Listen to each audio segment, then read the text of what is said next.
Čaute, tak máme tu Open, máme tu Naked Value Area Low zo včera aj prečera, teda ako myslím z piatka, zo štvrtka.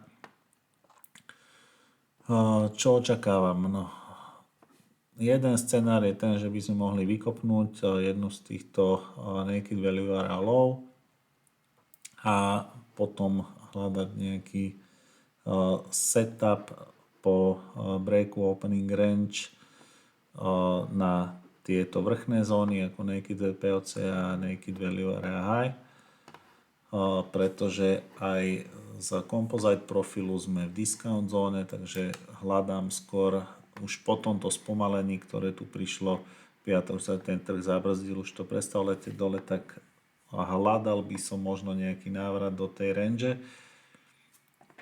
ale teda je možné, že tieto obidve zóny ani hitnuté nebudú, že rovno po opening range breakoute budeme pokračovať hore. Takže moje nadstavenie je buď vykopnúť tieto zóny, alebo jednu z nich, potom hľadať pre obchodovanie opening range, breaknúť to a hľadať target niekde v týchto zónach, alebo rovno preobchodovať ten opening range breakout bez toho, aby sme niektorú z týchto zón hitli.